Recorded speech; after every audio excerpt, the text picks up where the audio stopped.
Hello, ARS members. Welcome to the ARS virtual members meeting with Diane Sommers, President. If during Diane's presentation you have a question, please go to the questions bot, enter your question, and Diane will respond to your question in an email after this presentation. President Sommers, yours. Yes, thank you very much. Welcome everyone to our second virtual members meeting. It is National Rose Month, so I think it's great that we have this opportunity to come together, and I thank you very much for taking time out of your Monday evening. I promise you, like the last time, it will only go 60 minutes. A lot on the agenda for today. We'd like to talk about some of the 2023 updates since we met last October. I'm very pleased to introduce you then to Rachel Driscoll, our new executive director. And today's her first day, so we won't be too tough on her today, but we truly welcome her. We had a great first day, and I know that you're really going to enjoy working with her. We're going to talk about some membership changes. We'll look at the Hall of Fame inductees will be announced, and a little bit of Q&A at the end. So let's talk about some of our enhanced member benefits, educational opportunities, and things that we've actually been able to put into place in the last few months. The Local Rose Society Advisory Committee, they've hosted 2 events now since we met last October. And again, this is an opportunity for all of our local rose societies to benefit from the combined wisdom of all of our presidents from local rose societies. So I want to thank our Local Rose Society Advisory Committee very much for taking the time to work with our local rose societies. Remember, there is a representative from each district that is on this committee. We've now, I'm sure you've seen, they've got some really nice articles going on in our magazine, and we'll be doing more with our new website in the future. The website redesign project is still in full swing, and it is on target for a fall conversion. We have one little glitch that we're working through on Thursday with a development group, and hopefully after that we're really set to go. We've actually met with stakeholders, so some of our committee chairs, to say what information should be on this website. I know that all of us struggle at either finding what we want on it or the fact that it's not there. And so I think that by taking this kind of an approach, we'll hopefully have something that's very functional for all of us. One of the things that we really want to do, however, is to make sure that this website has a focus on educational opportunities for members and non-members alike. And so you'll see that as a key emphasis, but we'll also have the opportunity to get to all that organizational stuff that we need to do from time to time. I'd really like to thank John Riley, Gary, Diane, and Emily for their work in putting this together. This is a lot of work. We have a site map which has like all of the different pages of the website that have been drawn together, and we actually had that at our national convention so that people could comment on it, and we had people writing notes on it, so that was very good. We're looking for member feedback as we work through the development process. And it seems like ages ago, but as we ended 2022, we started to digitize the American Rose. And we've also created some ARS bookshelves. I hope that you are taking the opportunity to take a look at some of those things that are in there. And we're going to talk about that a little bit more in a short while here. At the March board meeting of the Board of Directors, they also approved a refresh of our trial program. So we're going to talk about that again tonight if you haven't heard much about it. The new program was launched at the end of April at the Local Rose Society Advisory Committee, all presidents meeting. It was also featured at our national convention, and we've had, I think, 50 to 60 people have now signed in through that new portal. We hosted our February CR school, of course, and we had a new format, so we just did it in 2 Saturdays. That seemed to get a lot of positive feedback, and I want to thank Mike and Anita Eckley for that. In February, we also had a program for our judges on how to judge photography at the Rose Show. Also very positively received.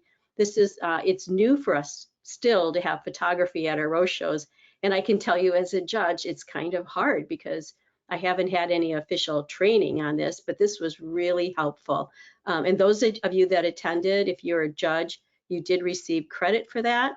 And if it's something that we have posted on our website, so you can always go back and listen to it again. And we now have monthly webinars that are scheduled through November. So you'll see that at the end of the program. There's a lot of interesting programs coming up, some of which you will get CR credit for as well. We are also planning for a hybrid virtual arrangement school. That's the first ever for the American Rose Society. And we are also planning for a horticulture judging seminar for this fall. So a lot going on in support of our members. So here is the My American Rose Society banner, if you will, and you log in again through the homepage. And hopefully you've done this. Hopefully you've read about it in our magazine. You might have heard me speak about it already, or perhaps your district director has shared some of this information.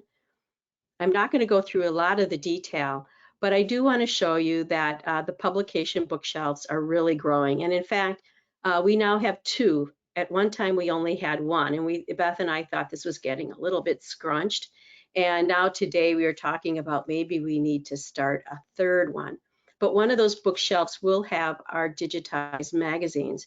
And if you take a look at those online, what you'll see is it's not just a PDF version. You actually can turn the pages. You can enlarge the print on it if you'd like. You can search on keywords if you want. You could search on the word pruning, and it would bring up all the pages in that magazine that have the word pruning in them, so you can easily search through things.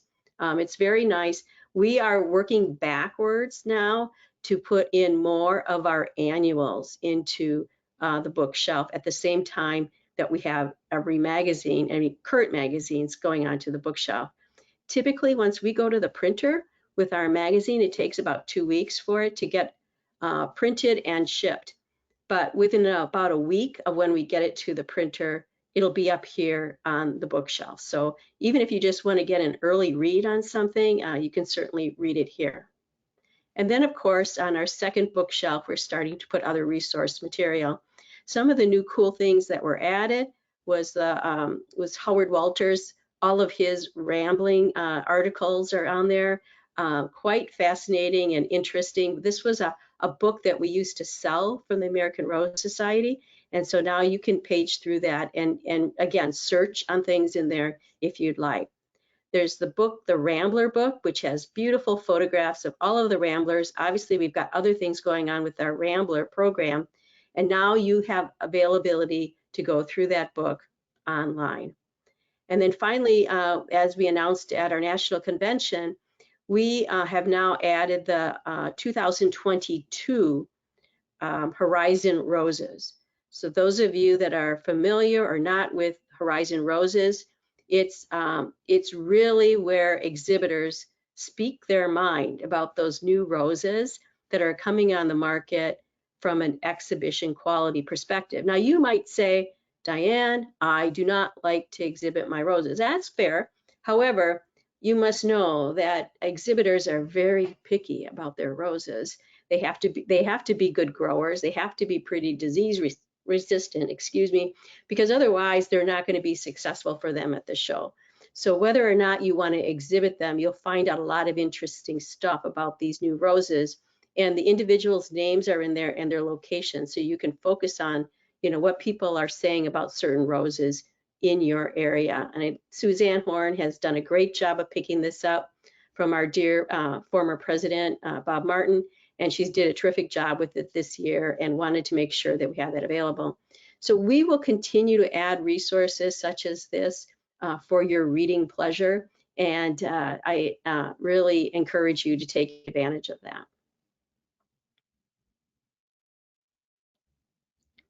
One of the questions that I saw frequently asked in the preview of questions when you were registering was, I don't know where to find the information on discounts. Well, it's within the My ARS. You'll see that there is a tile, we call it, And when you open that tile, it will give you all of the partners that we have. This is just a sample of them, right? But for example, if we look at David Austin Roses here in this middle part, and it says there's a 10% discount. If you look at Jackson and Perkins, you can see 20% off. And if there's a special code, it says code member, right? And so as you go through this, you will find either the codes. And the other cool thing is you can, if you click on that particular photograph, it will take you right to their site. So then you don't have to go out and go type in David Austin Roses. It'll take you right there and you can shop. You can find that beautiful yellow rose there, golden rose, and start to, consider if you want to put that into your shopping cart. So it really is made to be easier for you. Now this again was just a sample. There's a couple other things in here. There's one of these tiles has the reciprocal garden program in it. So with your membership card, you can get into over 300 public botanical gardens throughout the country, as well as the Cayman Islands. I got to use my membership card at the Cayman Islands this year. And, for example, we go to the Chicago Botanical Gardens and it's $20 a person, but we get in free because we show our ARS membership card.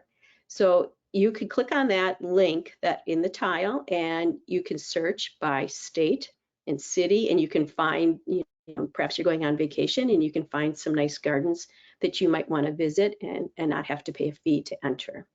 Great benefit. And the most recent thing that we will add, I don't believe it's in there right now, is the link to the World Federation Rose Society membership page. We, as a member of the World Federation of Rose Societies, you have the opportunity to access those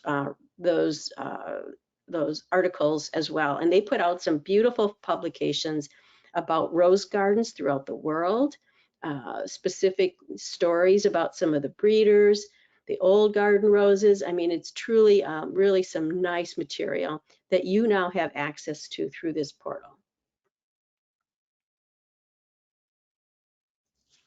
So let's talk a little bit about our trial membership refresh. We have created some new posters, and these posters have been distributed. I believe they've been emailed to every president of a local rose society. If you have not received those, please check with Neil, and Neil can make sure that you get these posters. It's really an 8.5 by 11 sheet of paper, right, when you print it. Last weekend, I actually took these and had them printed at the local Office Max store. And then, you know what? I had mine laminated, which cost me a whole $2.50.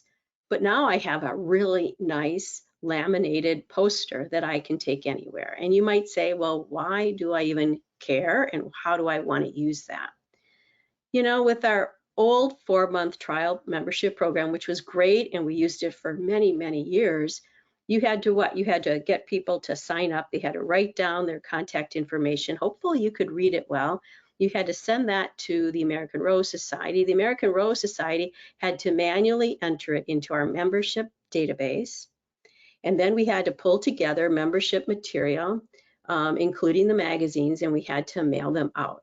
So it's a long process and a lot of people are involved. And whenever you have processes with people involved, you have some risk there, right? And it takes more time for us to do, and it takes more cost.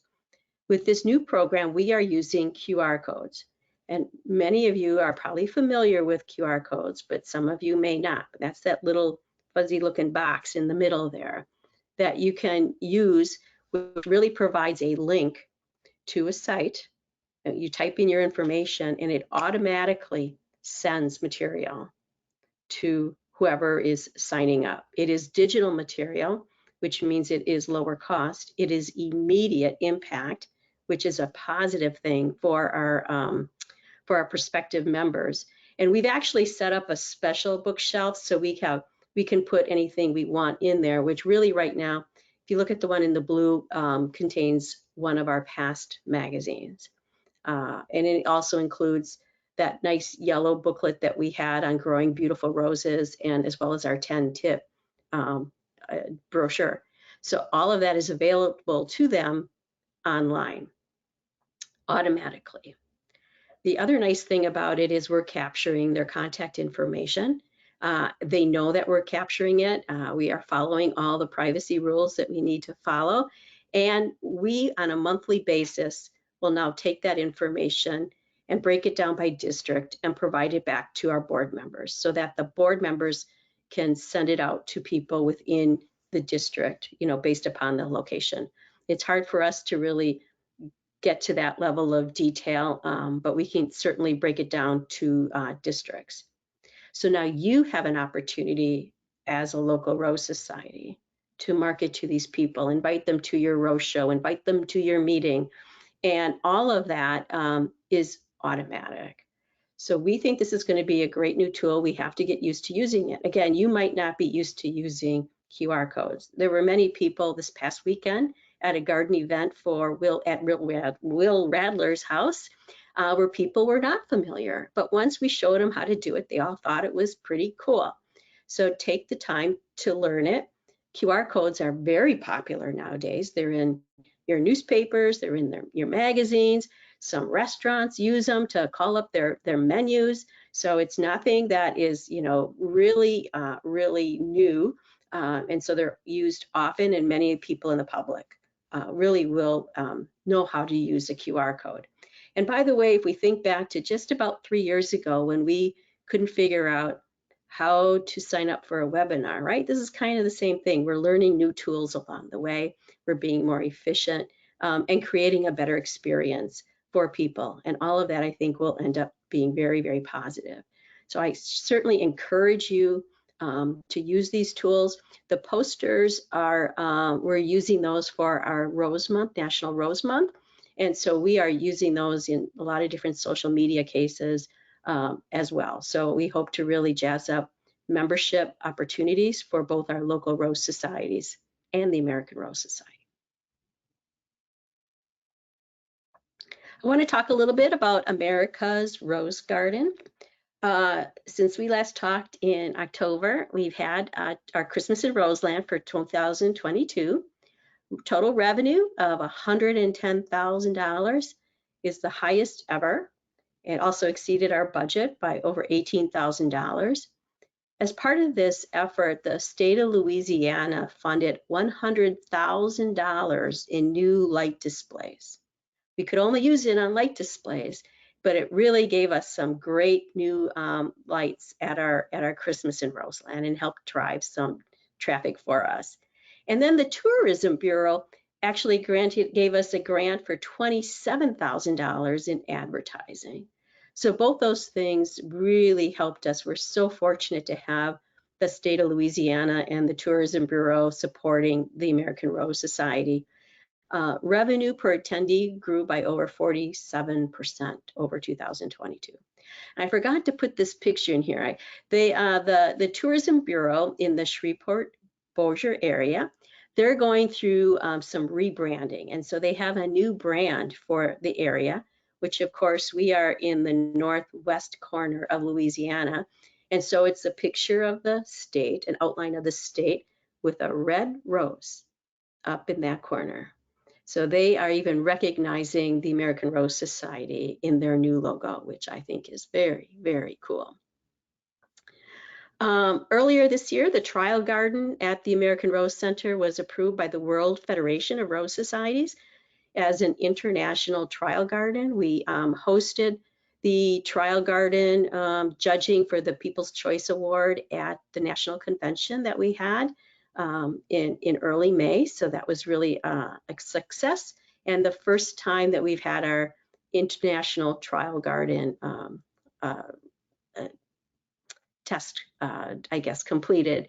And I got some pictures of that later on that I will show you as well. I really want to thank Connie Reeves for all of her work. She really helps coordinates all the judging that happens. These roses are judged for over 2 years so that we have really a good representation of their growing characteristics. And Don Morgan, who is our garden director, also works very closely with Connie on that effort. So great job from their perspective.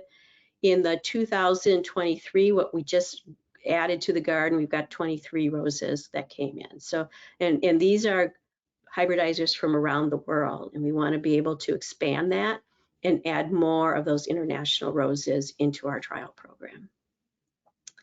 We also host a spring 2023 our Easter egg hunt, and that was also a great success this year. Highest attendance ever, brought in over $14,000 in revenue. And I'm sharing this with you because a lot of people have asked what kinds of things go on at America's Rose Garden. And clearly the roses were beautiful this year, especially during the convention, but we also have other activities going on throughout the year. But of course, I don't want to forget about the convention. So we had around 280 people at our national convention in May. We had members from 38 states, from Canada, and from Bermuda attending our convention. And what a nice convention it was. And in only 12 months, I got to tell you, it was just amazing how that plan came together, and truly want to thank the Convention Planning Committee for such a successful national convention. Our co-chairs were Carrie Bergs and Ruth Tiffany. We had show chairs Linda Clark, Billy Flynn. Pam Smith did a great job with registration. We had the treasury group of Clara Bissell on our staff and Jack Page, former treasurer of the American Rose Society. Our program chair was Linda Kimmel. Elena Williams was supporting us from a social media perspective. Connie Reeves was she had the trial garden, and she also supported us from a vendor perspective. And Marilyn Wellen did a phenomenal job inviting us to her wonderful garden for an evening. So, and truly being on site, the ARS staff did an incredible amount of work. So all in all, it was a joint effort. Very pleased with that. There was a meeting last Friday with the team just to go over all of the, the good accomplishments that happened, as well as talking about how can we make this better. Because we believe that for future conventions, we might need to consider a model such as this, where you're bringing in people from all over the country that are helping and chairing various parts of the convention. This convention made almost $16,000, which was donated to the American Rose Society. And in addition to that, through donations, we received, I think, close to $2,000 in new AV equipment that we can use for events at the Rose Center. So what a wonderful benefit, not only for our members that got to enjoy each other and that new beautiful garden, but also to support the American Rose Society. So hats off. It was really a fun time. And here's just a few pictures from it. I just thought I'd throw these in. I'm sure you guys are seeing lots of pictures on Facebook and whatnot, but the roses were beautiful. The rose show was great. Great events. It was just splendid. In the middle there, you can kind of see us at Marilyn Wellen's house. And we actually unveiled a new award for the garden related to volunteer service in the garden, named after Marilyn. And it was a surprise. It was hard to keep it a surprise, but there she is with her family while we did the unveiling. And now that award will be, it'll be in our Klima building. I'm not sure, I don't think I've seen it posted yet, but it will be there soon. And here are some of the winning roses from the International Rose Trial. The gold medal went to a grandiflora called Sitting Pretty, which was hybridized by Will Radler. It was also given the best grandiflora. It was awarded the best disease-resistant rose, and it was also the People's Choice Award. So how about that? And great congratulations to Will and his team. But you can see all the other roses on this page. They are winners as well. And so as you're looking for a rose to perhaps put into your garden, or maybe it's to recommend for somebody else for their garden, looking at the winners from the International Rose Trial is one option for you to consider.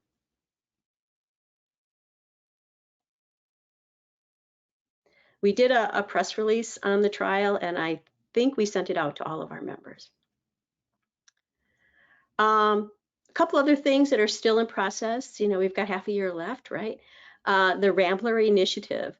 If You might have heard about a year or so ago, we were looking at how can we plant 350 ramblers on site at our gardens.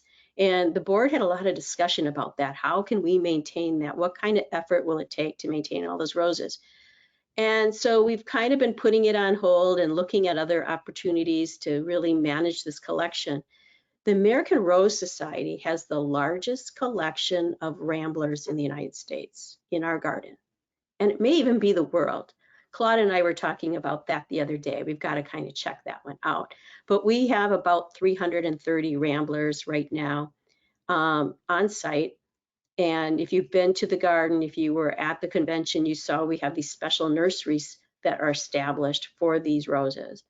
So the question is, how do we ensure that this collection thrives, that we make sure there's no risk of extinction? So we've got some new plans on the drawing board, and we're underway with discussions with some of our critical partners. So there's more to come on that, but it's pretty exciting to be part of such an incredible effort, and certainly that is the role of the American Rose Society as we talk about preservation of roses. The Rose Exhibitor Committee has come back to us asking that we start again collecting and recording the winners of our rose shows. And if you remember from a few years back, that was something that Bob Martin always did for us. And frankly, during his years as vice president and president, he really wasn't able to do a lot with that data.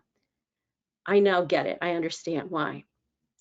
But I'm working with Kim Barrett on a new approach, and it's being tested right now. Pretty automatic again, kind of trying to leverage our technology tools. And we think that this might really work, and that'll give us an opportunity to be able to collect that information from all of our local rose societies and our district shows, so that we can do some analytics on it and present information on what are those most successful roses at the rose shows. So look for a new template soon. I think it's going to work out pretty cool. And we're also looking at evaluating a rose forum, which would give us the opportunity to be able to do a lot of online Q&A answer of rose questions. This was something we were building into our new website design, but now we have even a better opportunity working with someone from the Rose Hybridizers Association that would help us set it up. And Dr. Mark Wyndham is going to be involved as we start to lead through that effort. So that'll be another fun project coming yet in 2023. So next, I would like to welcome Rachel Driscoll, our new executive director. Now let's see, whoops, if I can do this right. Let's see, I think I have to escape here. Kim, you might have to help me with this. I thought we had this nailed. We can see Rachel. She's on webcam if you want to leave your PowerPoint up, or do you want to take it down? Oh, okay. No, I'm fine as long as you can see Rachel, because I'm not really seeing her, but that's okay. I've spent all day with her. So welcome, Rachel. Thank you. Thank you. Good evening, everyone. And I'm thrilled and honored to be here and part of the American Rose Society as the new executive director. Today is my first day, as Diane said. So I'm making my way through, and I'm excited. I want to thank everyone for their warm welcome today. It was so great. I'm excited to foster the growth and collaboration with the Rose community as the executive director, and I'm also eager to listen to your ideas and learn from your experiences more than anything, and just honored to be part of this remarkable community and be part of your passion. So thank you for the opportunity. And thank you, Rachel. We're really glad to have you, and we're looking forward to working with you. I think we'll try to get you out into our Rose community as much as we can. The North Central District has already invited Rachel to speak at their district convention this fall, so that'll be really super. Thank you, Diane. You're welcome. Okay, so now we move forward. I want to talk about the ARS financials. This is something, as you know, I like to touch on every time we do meet. The 2022 net income was a net loss of $149,000. That's $70,000 worse than the budget for the year. So that's right. Our 2022 budget was based on a loss of $79,000. And you might say, well, why would you do that? It's been pretty standard, actually, because it just seems like somehow it would fix itself. Oftentimes we got a major donation in, right? And so, you know, a budget is a budget, and you have positives and negatives throughout the year. It doesn't work exactly like it is. Some years, in fact, almost every year, we ended up with a loss at the end of the year. This one was a little bit more material. And our shortfall was due primarily in membership income, annual fund income, and then we had this inflationary impact on various expenses. And I know that's something that we're all feeling these days. If you didn't understand what inflation was, you certainly understand what it is now. And again, as we look at carving out the gardens and klima from what happens with the rest of our organization, the 2022 Gardens and Klima had a net profit of $170,000. And as we've talked about, that profit is then used to support the rest of our organization. The rest of the organization, the ARS operations, was a loss of $319,000. That's how we get to the net of $149,000. That was a little bit more than we certainly felt we wanted to enter 2023 with. And I have to say, we are very grateful for funding from the Maintenance Endowment Trust that covered that budgetary shortfall. And so special thank you to the MET trustees for their support in making that happen. That was a lot of discussion between the MET and the board of directors on how do we make this right. And I will tell you one thing is that the ARS board is focused on initiatives that prevent this from happening again. So the first thing that the board agreed was that we cannot have a budget that is based on a loss. That just starts us off in a wrong place. And so we worked very hard to come up with a budget that had a net positive position. It's basically net zero.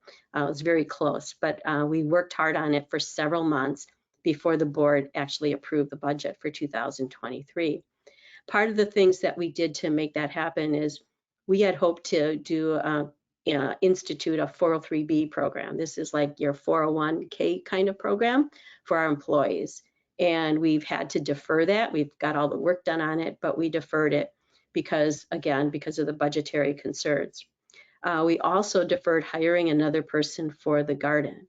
I know there was a couple questions asked during the registration process is how do you maintain the garden with such few people? And, you know, we could always use more people in the garden, and there's two ways to do that. One is through your employees, one is through volunteers. So we have to work to build our volunteer network up.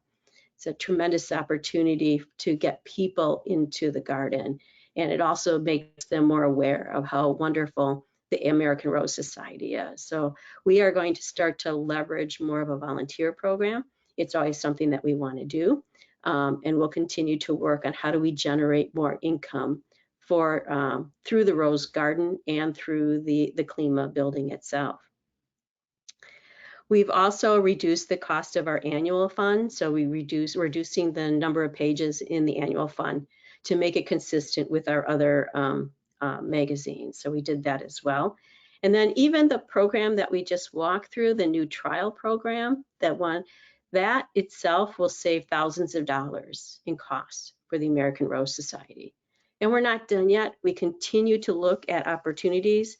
We're looking for options to increase advertising, especially with all of our new digital assets. We really don't take advantage of that, and it's something that we really want to work towards. We're also looking at all of our contracts for opportunities as well as risks. John Corkin and I really negotiated a lot of contracts over the last few years, and we're able to save costs because of it. Now, unfortunately, some of those are coming up for renewal, and they're trying to hit us pretty hard with 10, 15, 20% increases on them. But we are holding steady, and we're negotiating strongly through those contracts.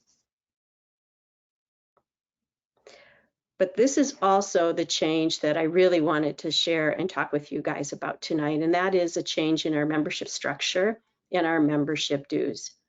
This was led by a committee of board members that came with a recommendation at the May 8th board meeting, and it was approved unanimously by the board of directors. A couple of things that were incorporated into this. First off, we're simplifying our membership levels and categories and eliminating some of those membership options. We have so many categories out there. It's very inefficient. It's hard for us to manage, especially as we go more and more to a digital world. We are combining our international and Canadian memberships to one category called national. We are combining our regular and senior membership categories to one category called obviously an individual. And we are eliminating any new library or youth memberships at this time, just because there's, like less, it's very small. Youth, there's less than 10 members, right? So we really want to focus where it makes the most sense and where we have the most gardeners and the most interest. We have to increase our membership dues to keep pace with inflation. You may not realize it, but we have not changed our membership dues for 15 years. The last time was in 2007. And if you think back now, what do you know that costs the same as it did in 2007? Those costs go up, and they go up for the American Rose Society too, which is why we've been running some deficits. It's why we work towards, opportunities all the time to really cut some of those costs, but there comes to be a point where it's just really not possible anymore. And in fact, we measure now the cost for a membership, which in 2022, that cost was $143. And that's just looking at that piece of membership net income, net cost, the cost for the operational side of our business, right? Not the garden side. $143 a member last year. And in 2010, that cost was $86. So that has gone up dramatically. And we've been able to incorporate a lot of technology tools to cut costs at the same time. We have not increased the number of staff, but again, we can only do that so much. We've decided that we are going to replace our 2- and 3-year membership programs with a systemic auto renewal. Our membership software does not allow us to do auto renewals for 2- and 3-year memberships, but it does allow us to do it on a 1-year. And so again, we're trying to drive efficiency so that we can get the staff working on the things that matter most for our members. And then the board was very concerned about the fact that even though we haven't had a dues increase for 15 years, by doing one now, that could be a burden for some of our members. And so we came up with an opportunity that we could offer a digital magazine option that would offset the inflationary cost increase. And so we'll talk about that a little bit more as well. Other changes that we've made, all of our international members will shift to a digital-only format effective July 1. The cost of shipping outside the United States have grown incredibly, and we just can't make that happen anymore. So we have already have a communication out to our international members about this change. Our lifetime members in the US, the board decided we'll shift to a digital-only format effective on September 1. If they would like to have the hard copy magazine, they certainly can, but they will need to they'll need to pay $20 annually for that opportunity. You're trying, I know, to synthesize all this and say, what does this mean to me? Most US member changes will take place at the time of your renewal. If you just renewed, and maybe you renewed for a 3-year program, then your membership dues, nothing will change for 3 years, right? If your membership renewal is up in October, then your changes will be implemented in October. Changes on our website as they relate to all of our new members will change on July 1st. I'm just going to pause there for a moment so that you can even read through the slide again, kind of just thinking about how that relates to you. So here are the changes. The new rate for regular and senior members will be $75. That, of course, includes your magazine and includes all the digital materials that we're doing nowadays. If, in fact, you want to lower your costs, there is a digital option out there, which would simply mean that you would not get the hard copy magazine anymore. We've had a slight increase in associate members as well. And you can do this stuff yourself if you go out and you can look at an inflation calculator and say how much, this was X dollars in 2007, and what is it now? I mean, that's what we did to try to determine how we should price our membership going forward. Our international membership, again, those are going to be digital only because of the shipping costs. They will be a $55 charge. And again, that's starting effective July 1st. And our lifetime members, we actually did the calculator again related to inflation. And so we have increases going on there as well. We are not making any changes to our local Rose Society or our chapter society rates.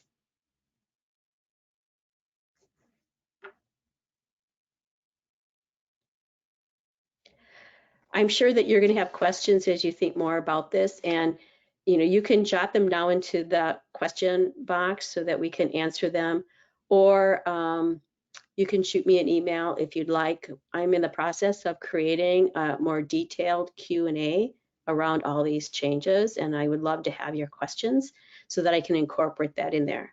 And of course, maybe we've missed something, right? I mean, it would be great. Again, your feedback is really important to us. And so please do share it. If you have questions, please ask. More than happy to chat more about that.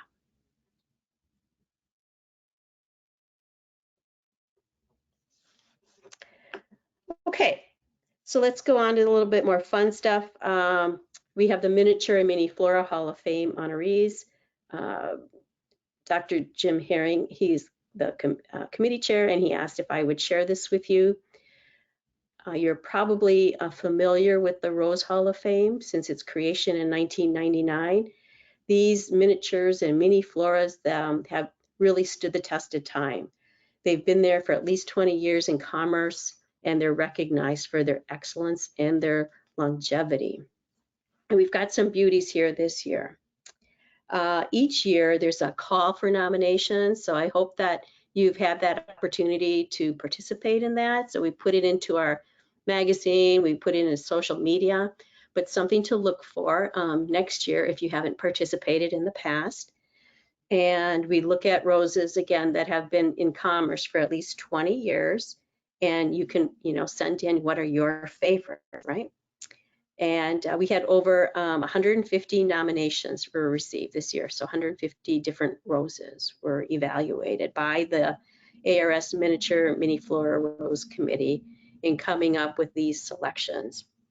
There's been 57 miniature or mini flora roses inducted into the Hall of Fame since the beginning of the program. And these are the 3 this year. Erin Alonzo, just a beautiful yellow miniature. This one grows in my garden. It's been there a long time and I just love it. It's a medium yellow miniature, as you can see. It's actually the sport of bee's knees. And it has that beautiful high-centered bloom. Mostly solitary, not a lot of sprays.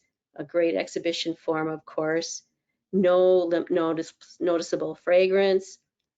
The foliage is medium in size. It's dark green, it's semi-glossy, and it was introduced in 2002 by Peter G. Alonzo Jr., and it's his first Hall of Fame honoree. So congratulations to Peter. The second one in the picture is Simplex. That's a white single miniature. It's born singly and in some small clusters and has a very slight fragrance to it. The foliage is leathery and it has very vigorous bushy growth. It was introduced by Sequoia Nursery in 1961, and it's Ralph Moore's 7th Hall of Fame honoree. Beautiful rose. And then finally, Nancy Jean. It's an apricot blend mini flora, mostly solitary, outstanding exhibition form, no noticeable fragrance. The foliage is quite large, dark green, and very glossy.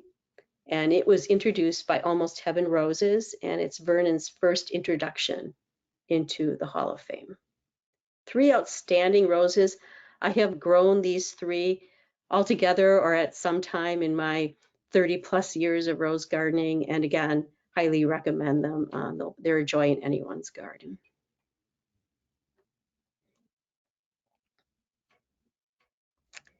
And then finally, let's look at some upcoming events. As I said earlier in our program tonight, we have programs now scheduled through November. I do want to call out the hybrid arrangement school. So what we mean by that is that there is the classroom part of the school is going to be virtual. It's going to be online, and you can see the dates for it there. They're also in your magazine. And then the practical part, which includes the written test and then the practical judging of arrangements, will take place in person. And depending upon who are the students that are signed up for that, right? Because we'll want to get it as close to the location of those individuals as possible. And we'll want to tag into some of the district conventions that are happening in the fall of the year.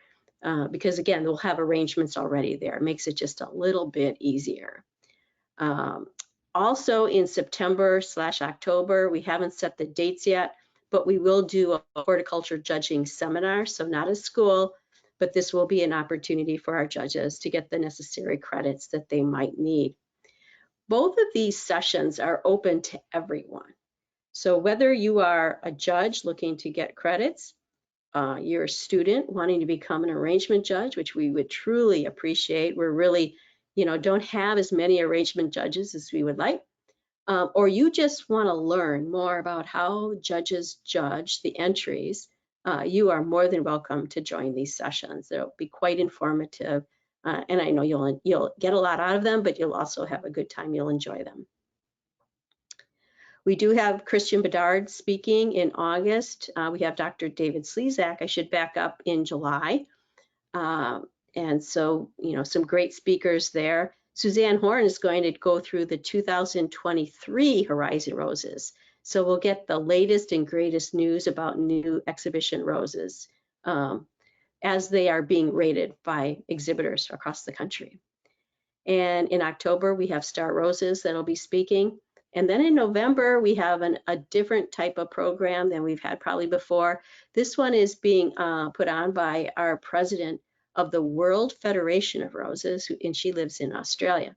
So, as challenging as it is to get the time zones right for the programs that we host, this one will be even a little trickier because she's speaking from Australia, and people around the world are very fascinated to hear her speak.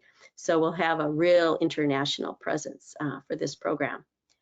You can see up in the upper right, there's just a picture there. This was from our webinar from last Saturday.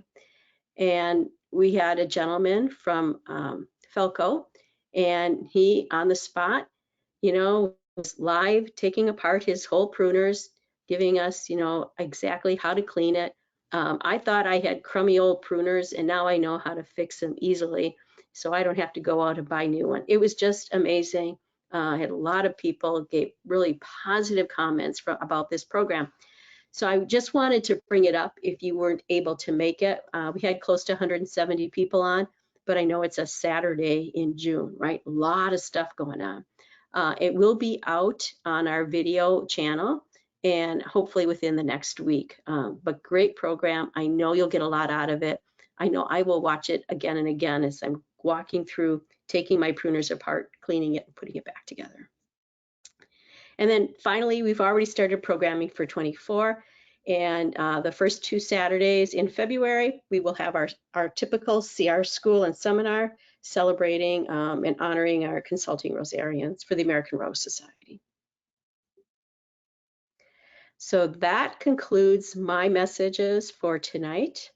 I want to thank everybody for attending. I want to ask you to share your comments and your questions with us so that we can really make sure that we have the best organization possible for all of us enjoying roses. And thank you so much for being a member of the American Rose Society. Have a wonderful evening.